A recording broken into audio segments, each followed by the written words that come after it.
Amigos, irmãos, que a doce paz do Mestre Jesus possa continuar iluminando a todos nós, espíritos encarnados e desencarnados. Feliz estou pela oportunidade de estar conversando com vocês, nessa oportunidade que o Núcleo Espírita Alta de Souza está dando, na continuidade do trabalho doutrinário de divulgação do Evangelho do Cristo de Deus. E são oportunidades essas tão precisas e importantes para o nosso crescimento espiritual, moral, para o nosso desenvolvimento como espíritos sempre em ascensão, espíritos sempre procurando se aperfeiçoar. Então que possamos sempre render graças a Deus pelas oportunidades que nós temos de conhecer, de aprender, de estarmos nos renovando, nos fazendo um vaso novo. Não é? É tão importante essa reforma, é tão importante essa construção moral que a gente faz através dos estudos. Espero que todos estejam bem e aqueles que não estiverem, continuem tendo força, fé, confiança em Deus, em Jesus, na espiritualidade amiga, que tudo vai passar. São momentos difíceis, mas são momentos de aprendizado para cada um de nós que estamos aqui em processo de crescimento, em processo de amadurecimento do espírito. E assim sendo, a gente só tem que agradecer pelas oportunidades. Sei que muitas das vezes não é fácil estar sofrendo e agradecer, estar sofrendo e entender, mas que possamos confiarmos em Deus e nessa confiança que se faz e que se mostra através da nossa fé, vamos vencer muitos e muitos dos nossos obstáculos e teremos vitória.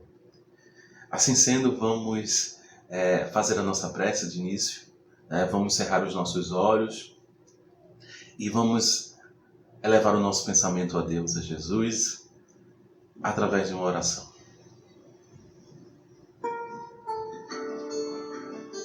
Mestre amado e amigo, Mestre Jesus, aqui estamos, Senhor, te suplicando a Tua doce paz, a Tua doce luz.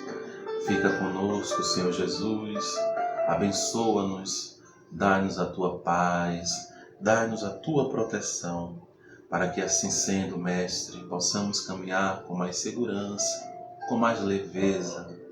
Assim sendo, também gostaríamos de Te agradecer a oportunidade, Mestre. Te agradecer, Senhor, porque sempre é motivo de agradecimento.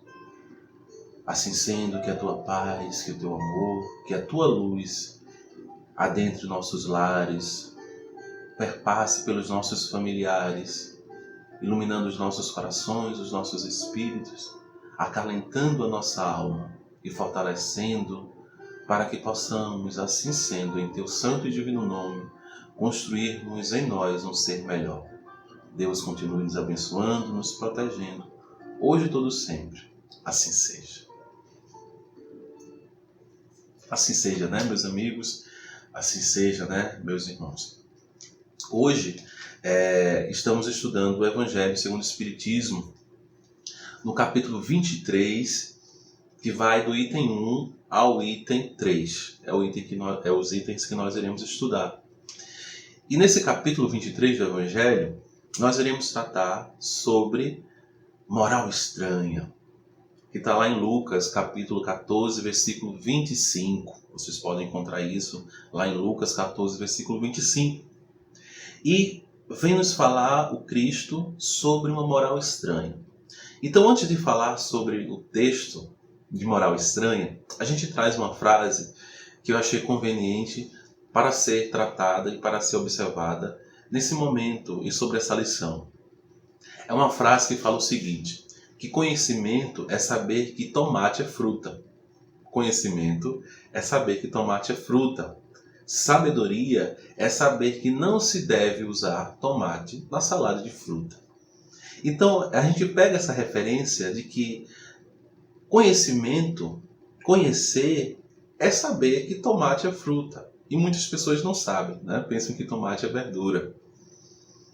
Mas sabedoria é saber que tomate é fruta, mas além de saber, não colocar a tomate na salada de fruta. O que essa mensagem, o que essa frase vem nos falar na lição da noite de hoje, desse momento de hoje? Vem nos falar que A gente precisa ter uma visão muito mais ampla das coisas para poder ser sábio, para poder entender realmente o que aquela questão, o que aquele contexto vem nos dizer. E o Evangelho, quando vem nesse capítulo 23, nos falar sobre estranha moral, o Cristo nos diz: quem não odiar seu pai e sua mãe nesse capítulo? E nos diz Jesus, nos diz o Evangelho, uma grande multidão de povo caminhando com Jesus, ele se volta para eles e lhe diz: se alguém vem a mim e não odiar seu pai e a sua mãe, sua mulher e seus filhos, e seus irmãos e suas irmãs, e mesmo sua própria vida, não poderá ser meu discípulo. E quem não carregar sua cruz e não seguir-me, não poderá ser meu discípulo. Assim, quem dentre vós não renunciar a tudo que tem, não poderá ser meu discípulo. Quando a gente pega essa mensagem, a gente pensa muitas das vezes que pode ser uma contradição dos ensinamentos do Cristo. Como é que o Cristo vem nos falar que precisamos odiar pai, odiar mãe, odiar irmãos para poder segui-lo? Será que não deveria ser o contrário? Para seguir Jesus, é preciso colocar em prática o amor à mãe, ao pai, aos irmãos? Mas aí a gente precisa entender o contexto real da história. A gente poderia dizer, até o próprio Kardec ele coloca nessa mensagem mais abaixo, nessa lição mais abaixo, que algumas das palavras algumas das palavras contidas aqui, o Cristo pode não ter pronunciado ou ter sentido contrário àquele a que pensamos. A gente precisa entender, né, que a língua hebraica era uma língua não muito rica. Ela não era uma língua muito rica. E além de não ser uma língua muito rica, ela continha palavras que tinham inúmeros significados. Então, quando a gente vai estudar essa questão, a gente chega ao entendimento e à observação que a palavra odiar, lá no hebraico, do que a gente estudou, significa amar menos. E esse amar menos é o entendimento que nos vem trazer Jesus. E aí a gente precisa entender, como já nos diz o Espírito de Verdade, né, que são chegados os tempos onde todas as coisas devem ser estabelecidas em sua verdade, para dissipar as trevas, confundir os orgulhosos, glorificar os justos. Então, quando o Espírito de Verdade fala que são chegados os tempos, esses tempos são agora. E esses tempos é o entendimento também do que o Cristo vem nos dizer, do que o Cristo quer nos falar. É entender para se encontrar, não para se perder. Porque quantas e quantas vezes a gente aprende uma coisa, a gente conhece uma coisa, em vez de a gente despertar, né, alçarmos voo em direção a uma coisa melhor, a gente estaciona. Porque aquilo que a gente aprendeu não fez que a gente se encontrasse, fez com que a gente se perdesse dentro das desilusões, dentro de mentiras, né? Então, o que realmente queria dizer Jesus ao falar, né? Esse odiar pai, esse odiar mãe, esse odiar filho? E aí é o que falávamos antes. É um entendimento do hebraico, é um entendimento dos significados das palavras nas suas regiões, né? E lá, o odiar significa amar menos. Não é isso? É muito diferente do nosso odiar. E a gente estava pensando, né, quando fazíamos a construção dos nossos comentários de hoje, de uma diferença de países tão próximos, Portugal e Brasil. Aqui no Brasil, a gente chama, me dê um cafezinho, né? O nosso tão famoso cafezinho. Lá é bica. Né? E aqui no Brasil, nós temos a nossa tão conhecida geladeira. Lá em Portugal, é frigorífico. Então, o que é pra gente geladeira aqui, lá em Portugal, é frigorífico. O que para nós aqui é um cafezinho, lá é bica para eles. O que pra gente aqui é grampeador, aquele grampeador de grampear papel, lá é agrafador. Aqui, o que para a gente é pedestre, lá é peão. Então você veja, quando a gente fala, a gente precisa adaptar muitas das vezes a nossa fala para o local onde estamos. Quando eu faço uma escrita, essa escrita é feita em português do Brasil. Mas que em português do Brasil, cafezinho tem um significado. Mas português de Portugal, cafezinho seria bica. Então iriam ter-se interpretações que seriam interpretações diferentes. Então a gente vê e a gente começa a observar o quanto é importante a gente ter esse cuidado do que realmente queria dizer Jesus nessa passagem. Jesus de forma nenhuma iria distanciar pai de filho, mãe de filha, de irmãos, porque ele consagra a família. Ele sabe e ele ensina e nos mostra a importância dos laços de família. Né? E é entender, não com as nossas interpretações, porque muitas das vezes isso é o que nós fazemos. A gente entende as coisas, interpretando as coisas com a nossa visão, com a nossa interpretação, com a nossa forma de observar e de ver as coisas. O que é muito perigoso, porque muitas das vezes a nossa observação das coisas são observações muito limitadas. Limitadas pela nossa condição, limitada pela nossa situação real de hoje, né? Que ainda é muito atrasada. Em outra passagem do Evangelho, que é muito interessante também, é colocado que o Cristo estava em um certo momento a pregar, a multidão o envolvia e Maria e seus irmãos e os discípulos queriam falar com Cristo.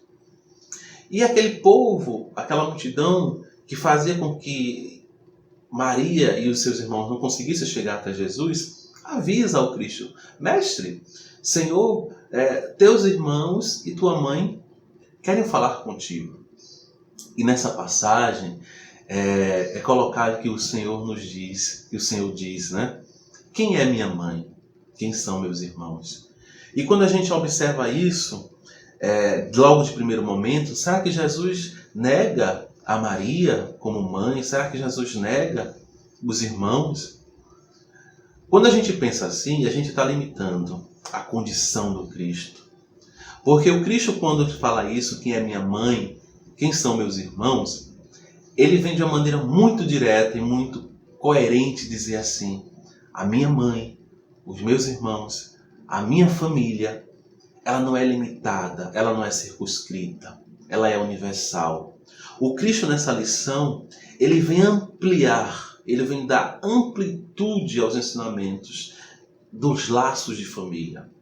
Ele vem não diminuir os laços de família, ele vem apertar mais os laços de família, mas de uma forma ampla, não limitando as questões sanguíneas os laços de família, mas fazendo esses laços de família universal.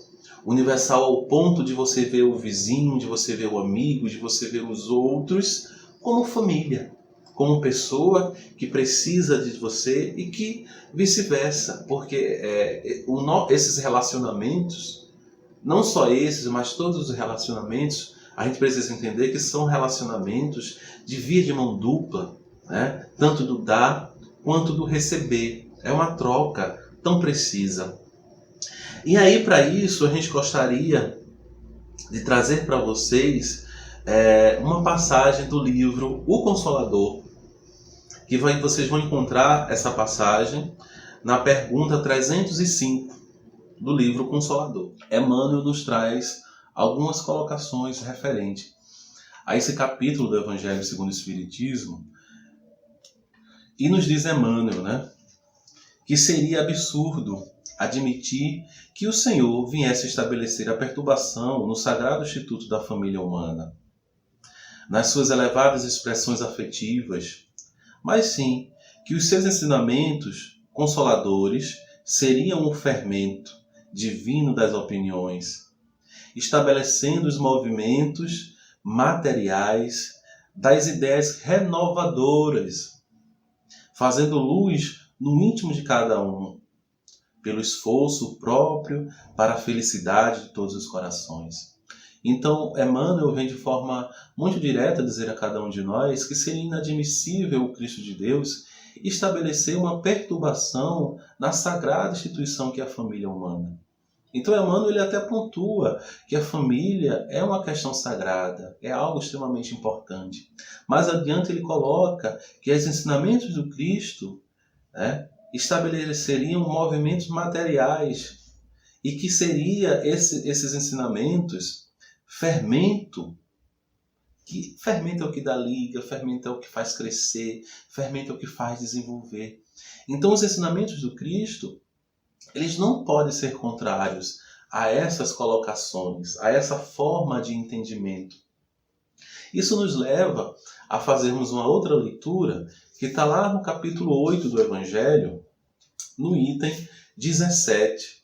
Capítulo 8 do Evangelho, item 17. E vai nos falar o seguinte: se vossa mão é uma causa de escândalo, cortai-a. Figura enérgica, que seria absurdo tomar ao pé da letra. E que significa simplesmente que é preciso destruir em nós toda causa de escândalo, isso é, de mal. Extirpar do nosso coração todo sentimento impuro e toda fonte viciosa. Quer dizer, ainda que valeria mais para um homem ter tido a mão cortada do que essa mão lhe ter servido de instrumento para uma ação má. Está privado da vista que seus olhos lhe tivessem dado maus pensamentos. Jesus nada disse de absurdo para todo aquele que aprende o sentido alegórico e profundo da sua palavra. Mas muitas coisas não podem ser compreendidas sem a chave que delas nos dá o Espiritismo. Então, nessa passagem, ele vem colocar que a gente não pode levar as questões ao pé da letra, como muitas das vezes é o que fazemos. É questão de interpretação. E como é que nós estamos interpretando as lições do Cristo em nossa vida? Como é que nós estamos levando essas questões? Será que estamos deixando de lado o nosso conhecimento ainda tão pequeno, tão ignorante, e deixando sobressair o que realmente vem nos trazer Jesus de ensinamento? Emmanuel, em muitas das suas falas, ele coloca, que se de alguma lição do Cristo, nos parecer contraditória, se alguma lição ainda não nos atingiu e não nos levou a alcançar algum entendimento edificante, consolador, iluminativo, a gente possa entender que o problema não vai estar nas colocações do Cristo, nas palavras do Cristo, nas lições deixadas pelo Senhor. Vai estar na nossa pequenez, na nossa ignorância, na nossa limitação de entendimento das questões, das coisas. É muito disso que fala a lição desse momento do capítulo 23, que fala sobre estranha moral. É o entender realmente o que Jesus tem a dizer a cada um de nós. E eu acho que é muito claro que o Senhor de forma nenhuma poderia ir contra ao que é correto, o que é certo.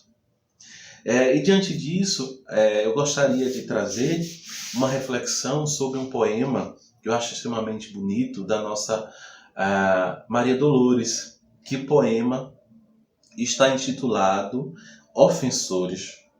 E quando a gente fala sobre essa questão dos ofensores, muitas das vezes esses ofensores estão dentro do nosso lar. São os nossos familiares, É o nosso pai, a nossa mãe, são os nossos filhos. E como é que a gente vai lidar com essas questões? É abandonar? É rejeitar? Não. Olha o que nos fala a nossa amiga Maria Dolores no poema Ofensores. Eu não vou ler o poema todo, recomendo que vocês possam ler depois. Deixo o poema como leitura a ser feita. E aí nos fala a nossa amiga na sua delicadeza, que se alguém te fere, perdoa nas lutas que vêm e que vão. Reguarda-te em paz no mundo. Ofensa às vezes na vida vem de lágrimas escondidas sobre as formas de agressão. Existem dores ocultas estradas que ninguém vê, trazendo o peito sangrando, só eles sabem por quê. Esse carrega consigo enfermidade obscura. Outra guarda a desventura de uma afeição infeliz. Outro deseja esquecer a rebeldia tenaz. Outro surge em doce face, por vezes é quem mais amas. Traz por dentro do peito em chamas, embora disfarce a dor. A pessoa que te agride é sempre quando reponte, desperto pedindo fonte, angústia esmolando o amor. E para finalizar, ela deixa uma colocação tão rica, quando ele nos diz: almas querida, o ofensor nas sendas de cada dia é um teste que Deus te envia para saber como estás. O ofensor é um teste que o Cristo nos deixa na vida para sabermos como estamos, não como Ele está, mas como estamos, porque como é que estamos recebendo esses ofensores? Já que dizemos conhecer o Cristo, já que nos propusemos a estudar o Evangelho, como é que estamos no nosso relacionamento com esse ofensor? Será que nós o acolhemos ou será que repudiamos esses ofensores? E me faz lembrar também uma outra colocação sobre a questão da renúncia. E é tão importante a gente observar a questão da renúncia. E a gente vai observar a questão da renúncia lá no livro Caminho, Verdade e Vida. Mais uma vez Emmanuel, né? A gente trabalhando Emmanuel. Emmanuel sempre é rico nos seus ensinamentos, nas suas colocações. E lá no livro Caminho, Verdade e Vida, capítulo 154, 154, Emmanuel fala sobre a questão da renúncia, que vai estar lá em Mateus 19, 29. E aí é colocado que, neste versículo do Evangelho de Mateus, o Mestre Divino nos induz ao dever de renunciar aos bens do mundo para alcançar a vida eterna. Meus amigos, no livro Caminho, Verdade e Vida, mais uma vez Emmanuel, capítulo 154, nosso amigo Emmanuel nos faz algumas colocações sobre a renúncia, que eu acho pertinente trazermos para esse momento dessas colocações de hoje, né? Do que estamos falando, do que estamos trazendo, como informações, como esclarecimentos do que trazia a lição, do que nos traz a lição Estria Moral. E nos fala, isso está lá em Mateus 19, 29. E nesse versículo do Evangelho de Mateus, o Mestre Divino, ele nos induz ao dever de renunciar aos bens do mundo. Ele nos induz ao dever de renunciar aos bens do mundo para alcançar a vida eterna. A necessidade de proclamar o Mestre, de abandonar o pai e a mãe, mulher e irmãos do mundo. No entanto, é necessário esclarecer como renunciar.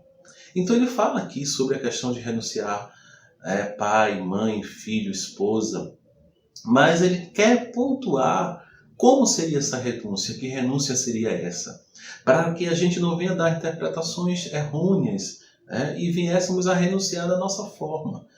E ele coloca que Jesus explica, que o êxito pertencerá aos que assim procederem por amor do seu nome.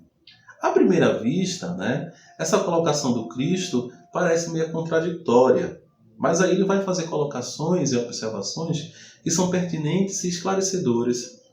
Quando ele coloca como observar os sagrados deveres da existência se o Cristo veio até nós para santificá-los. Os discípulos precipitados não souberam atingir o sentido do texto nos tempos mais antigos. Numerosos irmãos de ideal recolheram-se à sombra do claustro, esquecendo obrigações superiores e imediatas. E a colocação imediata nos faz lembrar mais uma vez o prefácio do Evangelho, quando o Espírito de Verdade nos fala que são chegados os tempos. Então, as questões de reforma precisam ser feitas hoje, precisam ser construídas e dadas agora. Não podemos deixar para depois, não podemos esperar mais tanto. E ele continua, né? Fácil, porém, reconhecer como Cristo renunciou. Aos companheiros que o abandonaram, ele aparece glorioso na ressurreição.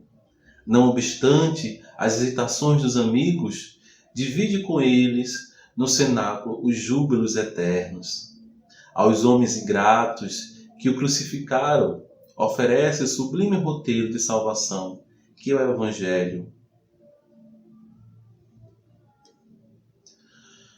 Observemos, portanto, meus amigos, se a companheira é ingrata, se os irmãos parecem cruéis, é preciso renunciar à alegria de tê-los melhores ou perfeitos, unindo-nos ainda mais a eles todos, a fim de trabalhar no aperfeiçoamento com Jesus. Acaso não encontram compreensão no lar? Os amigos e irmãos são indiferentes e rudes? Permanece ao lado deles. Mesmo assim, esperando para mais tarde o júbilo de encontrar os que se afinam perfeitamente contigo. Somente desse modo renunciarás aos teus, fazendo-lhe todo o bem por dedicação ao Mestre. E somente com semelhante renúncia alcançarás a vida eterna. Então Emmanuel, de forma muito bonita, muito louvável, ele fala que se existem companheiros nos nossos lares que se mostram difíceis, não os abandonemos. Caminhemos junto com eles. Mostremos a ele o Cristo que já está germinado em nosso coração e em nossa alma. Porque aquele que renuncia com Jesus é renunciar às suas vontades, aos seus desejos, aos seus amores, né? E começar a seguir a Jesus de forma como ele nos pede, de cumplicidade, de amor com o outro, de amor para com o próximo, de um sentimento afetivo verdadeiro. E ele nos fala isso tão claramente aqui, Emmanuel, né? Que esses laços de afeto precisam ser apertados. Hoje a gente observa relacionamentos em diversos âmbitos, né? Tanto amorosos, quando a pessoa casa e espera do marido o marido perfeito, o esposo casa e espera da mulher a mulher perfeita. Quando não somos criaturas perfeitas, somos criaturas com falhas, e que as perfeições elas vão sendo adquiridas com o passar dos anos, das existências, né? E uma das grandes problemáticas é começarmos os relacionamentos projetando no outro coisas que o outro não tem. Então, quando a gente começa dessa forma, quando a gente faz as coisas dessa forma, projetando no filho o filho perfeito, projetando no pai o pai perfeito, o pai que a gente deseja, a mãe que a gente deseja, o filho que a gente deseja, nós nos perdemos. Porque a gente não pode projetar no outro um desejo que é nosso, um querer nosso. O outro tem as suas limitações, o outro tem as suas condições. E cada qual na sua condição precisa trabalhar isso junto com os seus. E é aí que está a importância dos laços de família. E é aí que vem Jesus, mais uma vez, reforçar em cada um de nós a importância de estarmos juntos. E juntos construirmos um lar, não uma casa. Né? Porque casa é construída de madeira, é construída de tijolos, de cimento. Lá é construído de afeto, de respeito, de carinho. E, acima de tudo, também compreensão. Compreender o outro da mesma forma que queremos ser compreendidos. Numa frase que eu gosto de dizer, começa em mim, transcende em ti, unifica eu e você. É um processo de unificação de ambas as partes. É uma construção que pode e que se deve começar em mim para transcender no outro e unificar-se juntos. Assim sendo, meus amigos, a gente encerra as nossas colocações fortalecendo os nossos laços de família, revivendo, reforçando a importância de estarmos em família. E crendo de que o que queria dizer Jesus é estarmos juntos, continuarmos juntos. Assim sendo, que Deus possa continuar nos iluminando, nos protegendo, nos amparando e nos guardando no seu imenso e divino amor. Possamos agora, mais uma vez, fecharmos os nossos olhos em prece e em oração, para agradecermos a Jesus por mais uma oportunidade. Que Deus continue conosco, hoje e todo sempre. Deixamos um abraço carinhoso de todos que fazem o Núcleo Espírita Alta de Souza, a todos que estão escutando. Fiquem todos na santa e divina paz. Façamos a nossa prece de encerramento. Assim sendo, Mestre amado e amigo, assim sendo, Mestre Jesus, te agradecemos a oportunidade e rogamos o teu doce amor sobre cada um de nós. Que a tua luz, que a tua paz possa nos inundar o coração e a alma.